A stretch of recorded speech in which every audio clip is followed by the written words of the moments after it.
refuse la chicane. Et c'est vrai qu'il y a un espace consensuel fort.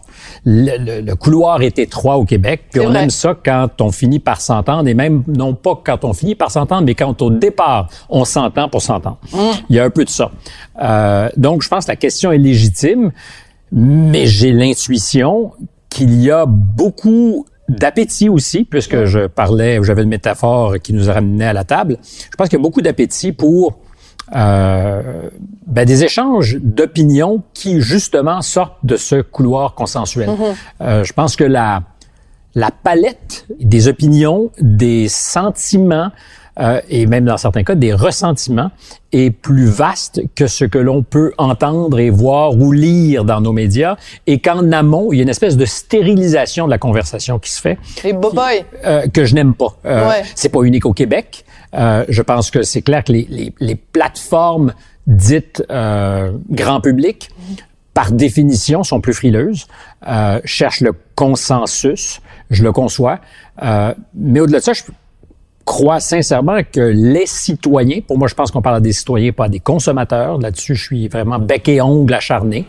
Les citoyens ont une envie de débattre plus grande que ce qu'on leur ensemble de façon civile, ne pas être d'accord. Et c'est une grosse différence. Pour moi, c'est pas une chicane. Alors, souvent, ma mère, pour ne pas la citer, trouve que je suis passionné, puis elle trouve ça très difficile de parler avec moi, parce que c'est vrai que sur certains enjeux, citoyens particulièrement, je deviens impatient. Parce que je refuse l'idée d'être indifférent. J'aime pas l'indifférence. Donc, cette passion, et ça, je le constate, puis j'aime pas le mot passion non plus, parce que c'est très galvaudé, ce feu, cette énergie, ce refus d'indifférence. Oui, exactement. Le refus de l'indifférence est associé à quelque chose d'intimidant où tu prends tout l'espace, où tu veux écraser. Puis je dis non, pas du tout. C'est juste que si tu me parles, par exemple, de liberté d'expression, si tu me parles de ce que c'est que la liberté aujourd'hui, si tu vas t'enflammer. De l'espace citoyen, si tu me parles du monde dans lequel on vit, je vais devenir passionné. De l'espace pour la dissidence aussi. Ce qui m'intéresse, c'est des points de vue qui sont marginaux. Quand on travaille dans un couloir consensuel étroit, tout est dissident, dans le fond. Tout ce qui ne rentre pas là-dedans devient dissident. En ce moment, ça m'intéresse et ça m'interpelle, ce qui se passe en France. Je veux pas faire dévier notre conversation, mais on me parle depuis des semaines des extrémistes qui menacent la démocratie. Mais je dis, quand on met bout à bout M. Mélenchon, Éric Zemmour, Marianne Le Pen, ils sont à plus de 50%. Donc, est-ce que les extrêmes peuvent être au centre? C'est-à-dire, est-ce que la majorité peut être à la périphérie? Je dis non, la majorité ne peut pas être à la périphérie. C'est-à-dire que 51, 52, 53, puis si on ajoute les votes de Mme Pécresse, qui... C'est ça, c'est pas marginal, là. C'est non seulement pas marginal, c'est 60% de la population française qui est mise dans le camp d'un extrémiste ou de l'autre. Mais ensemble, ils forment la majorité. Alors, est-ce que ce sont des extrémistes ou est-ce que ce sont les gens du centre qui sont aujourd'hui à la périphérie, les extrémistes? J'en sais strictement rien. Mais l'exemple français, mais on pourrait aussi parler de l'exemple québécois. Tu sais, je veux dire, il y a des gens qui votent pour le Parti conservateur, mettons, d'Éric Duhaime. Parce qu'il semble effectivement que la seule condition à laquelle on est prêt à recevoir Éric Duhaime, c'est si on peut le mettre KO et faire la démonstration. Je dis, bon, d'abord... peut concevoir. Il y a probablement dans son programme, dans toutes sortes de choses, des questions qui doivent être posées. Mais est-ce que la seule raison qui rend sa présence acceptable sur un plateau, c'est si on peut faire la démonstration qu'il ne devrait pas y être? Je pense que ça, c'est absurde. Et je finis ma parenthèse là-dessus. Est-ce qu'on peut disqualifier les 74 millions d'Américains qui ont voté en 2020 pour Donald Trump? 4 ans après qu'il ait fait la démonstration de ce qu'il était en gouvernant. C'est-à-dire qu'on peut pas dire que ces gens-là ont été dupés par l'opération marketing. Ils l'ont vu gouverner. What you see is what you get, là. Et ils sont 74 millions. Alors, est-ce que je suis d'accord avec tous ces gens-là? J'en sais rien, mais je peux pas dire ce sont des déplorables qui ne savent pas ce qu'ils font et qui ne sont peut-être pas assez qualifiés pour participer à l'exercice démocratique. Parce que, mais je pense que c'est Éric et Duhaime, et que je connais pas par ailleurs, que j'ai jamais croisé, probablement étaient jusqu'à récemment dans la même catégorie de gens que tu ne pouvais pas fréquenter dans les médias parce que sulfureux, c'est l'indice olfactif dont parle souvent Mathieu Bock-Côté. Oui, tout à fait. Mais j'ai pas à juger de ça. J'ai pas à juger de ça quand je fais mon métier. C'est-à-dire que je peux avoir une opinion privée. Ça ne regarde que moi. Mais si je fais le métier d'informer, je peux pas dire que quelqu'un, particulièrement en ce moment, qui dans les sondages fait entre 15 et 20% ou entre 12 et 20%, est illégitime. Puis le sondage n'est pas la seule mesure des choses.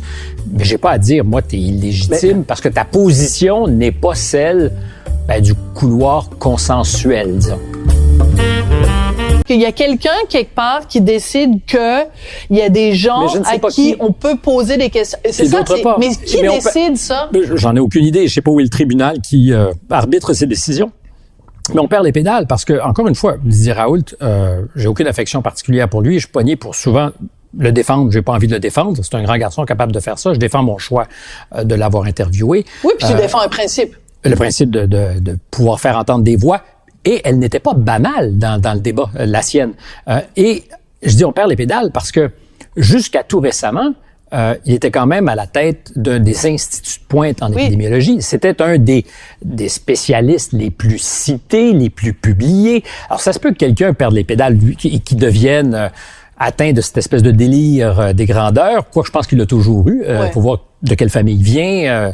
Mais tu sais, Légion d'honneur, le président de la République, au pire de la crise de la COVID en avril 2020, qui s'est fendu d'un détour médiatisé parce qu'après qu'il eut claqué la porte du conseil scientifique, j'oublie le nom, Didier Raoult, Emmanuel Macron était orphelin de quelqu'un qui avait beaucoup d'impact dans la discussion publique. Il était un acteur important. Et il fallait l'entendre. Après ça, je crois que les gens sont capables de se faire une opinion. Et très rapidement, il y a cette horrible gaine qui est l'autocensure. Et là, tout le monde se met à réfléchir à ce qu'il y a des mots, des questions, Et je ne crois pas qu'il y ait des mots, il y a des mots et des questions qui sont inutiles si c'est pour blesser ou provoquer. Ça sert à rien. Mais quand on veut aller Puis tout dépend du contexte. Oui. Faut mettre le mot dans le contexte. Oui, exactement. Mais c'est ça. Si ton objectif, c'est d'écœurer quelqu'un, ta question est inutile parce que j'ai pas envie de ça dans ma vie. Tu me posais la question, est-ce que t'es une tête dure? J'ai jamais vraiment voulu inviter quelqu'un pour l'écœurer. Toi, tu veux de la liberté, quelque chose de très important pour toi. Oui, puis c'est pas de la liberté. Parce que c'est aussi une chose qui, moi, m'a tué. Puis je sais qu'on a des opinions très divergentes sur ce qui s'est passé à Ottawa, pour t'avoir lu. C'est-à-dire que quand on s'est mis à tourner en ridicule, et j'ai pas de divergence d'opinion sur tout ce qui est épais, mais quand on m'a rapporté que c'était des gens qui étaient de la liberté, moi, je refuse qu'on puisse... Enfin, je refuse. Pour moi, là, c'est pas, j'ai pas la vérité. Mais je veux pas tourner en ridicule cette aspiration. Qu'elle soit mal canalisée, mal présentée, tout ça est possible. Mais pour moi, la liberté, justement, c'est pas la liberté.